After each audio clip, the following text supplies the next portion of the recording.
Hello বন্ধুরা, আমি সুস্মিতা আবার একটা নতুন রেসিপি নিয়ে চলে এসেছি তোমাদের সামনে। অনেক দিন পর আমি আবার একটা ভিডিও নিয়ে আসলাম। তোমরা সবাই কেমন আছো বন্ধুরা? আশা করি ভালো আছো, আমিও ভালো আছি। এটা হচ্ছে ইলিশ মাছের মাথা দিয়ে আলু বেগুন দিয়ে একটা সিম্পল রান্না, খেতে কিন্তু অসাধারণ। এটা কীভাবে রান্না করবো আজকে তোমাদের সাথে শেয়ার করব। এখানে কড়াইতে তেল গরমও বসিয়ে দিয়েছি। তেল গরম বসিয়ে দিয়েছি, আমার নুন হলুদ মাখানো মাছের মাথাটা তেলের মধ্যে ছেড়ে দিলাম। দিয়ে এপিট ওপিট করে ভালো করে লাল করে ভেজে নেব মাথাটা। এই যে লাল আমার হয়েও গেছে কথা বলতে বলতে। দিয়ে এটাকে আমি একটা বাটির মধ্যে নামিয়ে নেব। আর এইখানে আলু বেগুন আর কাঁচা লঙ্কা ছোটো ছোটো করে কাটা রয়েছে, আলু আর বেগুন।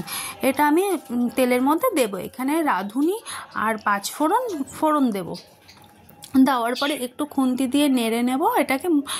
নেওয়ার পরে তারপরে আমি ওই যে ছোটো ছোটো করে যে কেটে রেখেছিলাম আলু আর বেগুন, এটা এইখানের মধ্যে দিয়ে দেব। দেওয়ার পরে ভালো করে এপিট ওপিট করে ভালো করে ভাজা ভাজা হতে দিতে লাগবে। ভালো করে এই যে নাড়াচাড়া আমি দিয়ে নিচ্ছি। এর ওপরে আমি দিয়ে দেবো পরিমাণ মতন নুন দিয়ে দেবো। দেওয়া হয়ে গেল নুন আমার। দিয়ে আমি আবার কড়াই খুন্তি দিয়ে এটাকে নাড়িয়ে দিচ্ছি। এপিট ওপিট করে ভালো করে আমি নাড়িয়ে নেব। নেওয়ার পরে এটাকে একটু ভাজা হওয়ার জন্য টাইম দিতে হবে। এই যে আমার অনেকটা ভাজা হয়েই গেছে, আবার নাড়িয়ে নিচ্ছি কথা বলতে বলতে। তারপরে এর মধ্যে আমি এক এক করে মশলা দিয়ে দেব। হলুদ গুঁড়ো দিয়ে দেবো, আর দেবো হচ্ছে জিরে গুঁড়ো, আর অল্প একটু দেবো শুকনো লঙ্কা গুঁড়ো। যেহেতু আমার এখানে কাঁচা লঙ্কা দেওয়াই আছে, ওই জন্য অল্প পরিমাণে দেবো। দিয়ে ভালো করে এটাকে আমি নাড়াচাড়া করতে হবে ভালো করে, যেন মশলার যে কাঁচা গন্ধটা এটা যেন চলে যায়। ভালো করে নাড়া।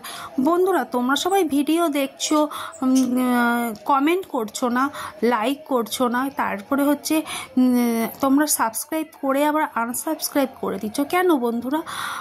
তোমরা আনসাবস্ক্রাইব করে দিচ্ছ, তোমরা পাশে থাকো বন্ধুরা, তারপর কমেন্ট করো, তাহলে তো আমার ভিডিও করতে ভালো লাগবে, তাই না? এই যে কথা বলতে বলতে আমি মাছের মাথাটাও আমি দিয়ে দিলাম। তারপরে অল্প আমি জল দিয়ে দেব। আমার আলু প্রায় সিদ্ধই হয়ে এসছে, আর অল্প সিদ্ধ হতে দেবো। আর মাছের মাথাটাও যেন একটু নরম হয়, তার জন্য আমি জলটা দিয়ে দিচ্ছি। জল দিয়ে দেওয়ার পরে ভালো করে এটাকে আমি নাড়াচাড়া করে নিয়েছি। মাঝখানটা করে মাছের মাথাটা দিয়ে দিলাম, যেন ভালো করে যেন নরম হয়ে যায়। দিয়ে এটাকে আমি কিছুক্ষণের জন্য হতে দিতে লাগবে। একটা ঢাকা দিয়ে দিয়েছিলাম। এই যে আমার জলটা প্রায় শুকিয়েও গেছে, আমার আলুগুলো সিদ্ধ হয়ে গেছে। সামান্য পরিমাণে চিনি দিয়ে দিলাম। দিয়ে আমি এবারে খুন্তি দিয়ে ভালো করে নাড়াচাড়া করবো। আর মাছের মাথাটা যে রয়েছে এটাকে আমি ভেঙে দেবো। খুন্তি দিয়ে ভালো করে এটাকে আমি ভেঙে দিচ্ছি। ঘাটা ঘাটা করতে হবে এটাকে। খেতে বন্ধুরা কিন্তু অসাধারণ লাগে। এটা খুবই সিম্পল একটা রান্না, সবাই এটা করতে পারে। এই যে ভালো করে আমি নাড়াচাড়া করে দিচ্ছি। বন্ধুরা, তোমরা সবাই সাপোর্ট করো, প্রচুর পরিমাণে সাপোর্ট করো, তাহলে আমার ভিডিও করতে ভালো লাগবে। তোমরাও পাশে থাকবে, আমিও তোমাদের পাশে থাকবো। সবাই আমরা বন্ধু, সবাই হাত আমাদের আগিয়ে দিতে হবে, তাই না? এই যে বলতে বলতে আমার রান্নাটাও হয়ে গেছে। আর এবারে আমি নামিয়ে নেব।